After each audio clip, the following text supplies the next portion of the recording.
beberapa minggu lalu gue bikin kelas kecil sih sebenarnya. Jadi ada 16 mahasiswa BINUS tiba-tiba ngubungin gue, ada perwakilannya katanya minta diajarin investasi gitu. Wow, gue amazing banget sih. Mereka itu mahasiswa udah cukup lama ya, semester 5 harusnya sekarang mereka. Dan ada di dalam satu grup itu akhirnya ngajak gue untuk Pak, ayo kapan kita bisa diskusi soal investasi lebih lanjut gitu. Nah akhirnya gue terpancing lah, lalu kita bikin grup itu.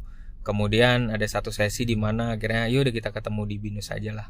Nah yang kebetulan datang itu ada 4 orang. Jadi gue juga gak maksa karena masing-masing punya kebutuhan. Nah pada saat itu memang waktu itu kayaknya pada liburan gitu. Jadi gue ngajak aja yang memang berminat dan gue kebetulan punya waktu. Ayo kita belajar serius nih, kita perdalam soal investasi.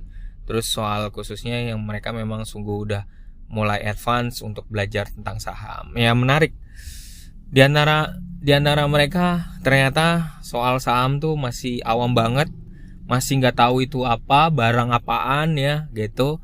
Tapi gue akan mulai dengan pertanyaan untuk mereka adalah, lu punya investasi apa aja? Rupanya ada yang cuma punya buku tabungan doang, ya udah gitu kan. Dan profil resiko di antara keempatnya adalah profil resiko cari aman. Jadi yang benar-benar konvensional gitu ya, yang nggak berani, bukan agresif juga gitu. Jadi mereka kebetulan hanya yang belajar untuk sederhana aja, konvensional. Nah itu menariknya adalah ketika akhirnya gue ajarin satu persatu. Kalau konvensional pasti gue akan tetap tekenin lebih baik lo gue ajarin, kenalin sekuritas. Terus gue juga kenalin sekuritas yang punya 2 bagian, gak hanya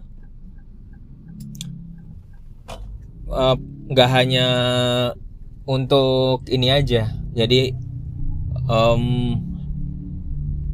yang cuman kenal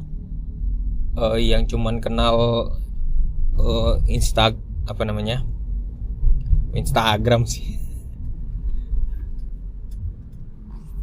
Yang kenal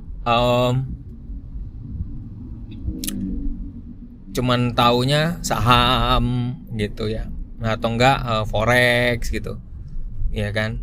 Orang kan kebanyakan taunya itu. Nah, gue kasih tahu step dari bawah soal tabungan, deposito, soal reksadana. Nah kalau misalnya yang mau murah ya reksadana. Dan rata-rata sekuritas itu kan cuman punya antara, kalau nggak saham aja, ngelola saham, atau enggak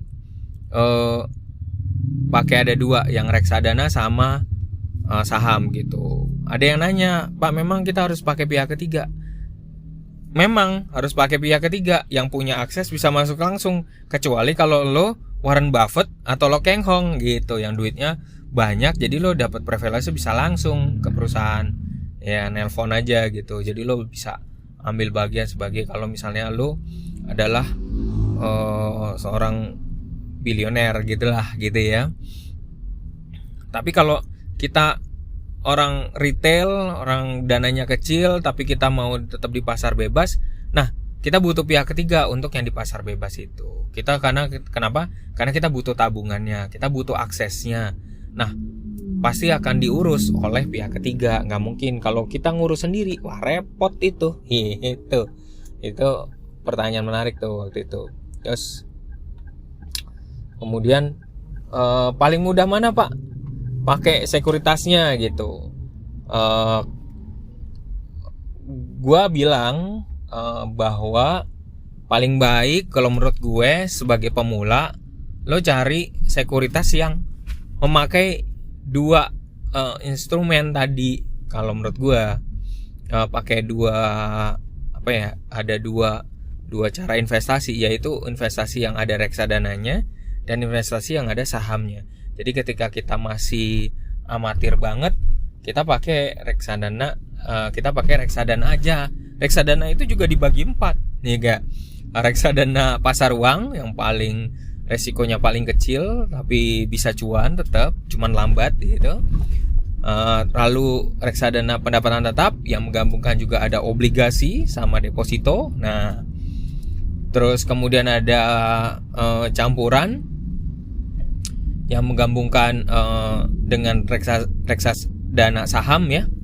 Saham, jadi rame-rame beli saham gitulah. Nah, jadi ada bagian portofolionya terkait dengan itu, dan satu lagi adalah reksadana saham yang fokus pada saham gitu. Jadi kalau udah bicara soal reksadana saham, jadi ini kita nggak main saham sendiri, tapi kita udah ada fund manajernya dan butuh biasanya 10 tahun lah gitu kalau invest ya. 10 tahun harus nunggu, sabar, lihat kinerjanya. Nah, gue ajarin mereka, teman-teman yang di sini juga wajib tahu ya, websitenya untuk ngelihat saham sama ngelihat reksadana, ada satu websitenya untuk membantu kalian, yaitu namanya Pasardana ID, pasardana.id. Nah, itu untuk efektifnya. Oh iya, selama kemarin juga kita diskusi juga, gue kasih tahu alat tools untuk mereka kenal kalau mereka mau masuk saham. Mulai aja dari belajar tipis-tipis, mulai dari saham-saham yang memang menghasilkan dividen murah gitu ya, supaya mereka yakin bahwa pasti bisa gitu. Tinggal jam terbangnya aja kayak gue gitu. Jadi akhirnya gue ngajarin caranya bagaimana. Gue pakai websitenya untuk ngelihat itu pakai investing.com. Nah, dari investing.com itu nanti kita bisa kolaborasinya dengan pasardana.id. Yes, gitu dulu